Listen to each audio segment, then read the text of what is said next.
ang mga kaluluwa daw ng mga yumauna, maaari silang magparamdam sa mga iniwan nilang mga mahal sa buhay. So kabilang yan sa mga maling paniniwala. وَمَا عَلَيْنَا إِلَّا الْبَلَاغُ الْمُبِينُ.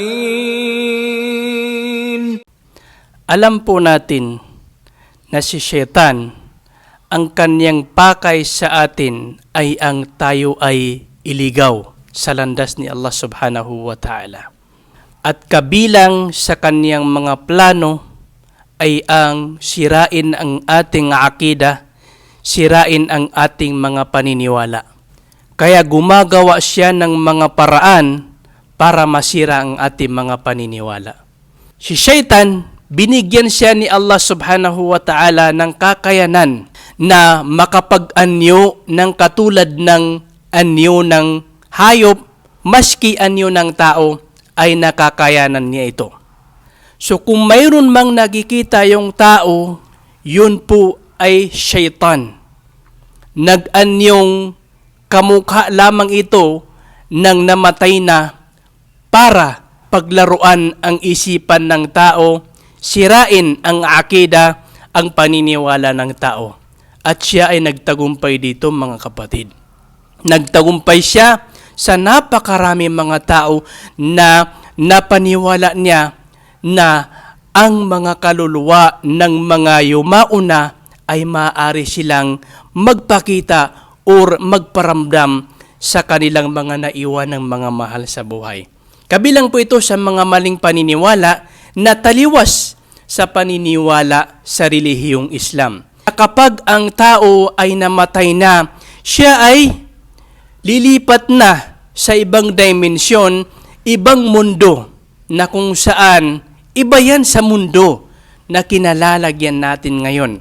Na imposible na siya ay makapunta pa, makabalik dito sa mundo natin or makabisita ni segundo, minuto. Imposible po yan, mga kapatid, sa pananampalatayang Islam.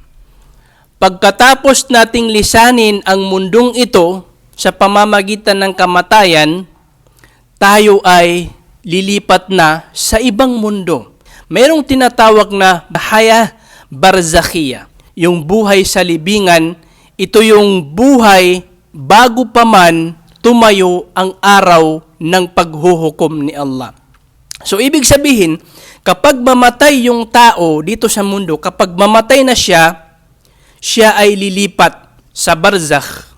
Ibig sabihin sa libingan, na kung saan, kung ang tao siya ay mananampalataya, masunurin sa kanyang Panginoong Allah, siya ay makakatamasa, mag-aani ng ilan sa mga biyaya sa kanya, reward sa kanya ni Allah subhanahu wa ta'ala sa ilalim ng libingan. So, balit kung ang tao, siya ay hindi mananampalataya, hindi masunurin sa kanyang Panginoong Allah, siya ay magdadanas ng kaparusahan sa ilalim ng libingan. Yan po yung tinatawag na haya barzakhiya.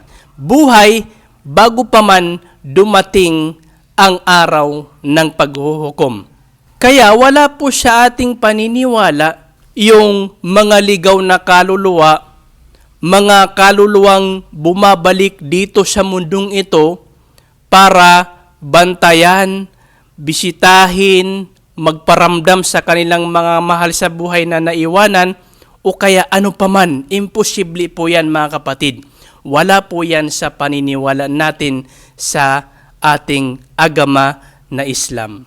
Kung meron man tayong nakikita na inaakala ng tao na yun yung namatay, yun po ay kagagawan ni Syaitan, kagagawan ni Satanas para paglaruan ang isipan ng tao, para iligaw ang paniniwala ng tao. At siya ay nagtagumpay sa napakarami mga tao na napaniwala niya sa ligaw na paniniwalang ito. Gabayan nawa tayo ni Allah subhanahu wa ta'ala. Assalamualaikum.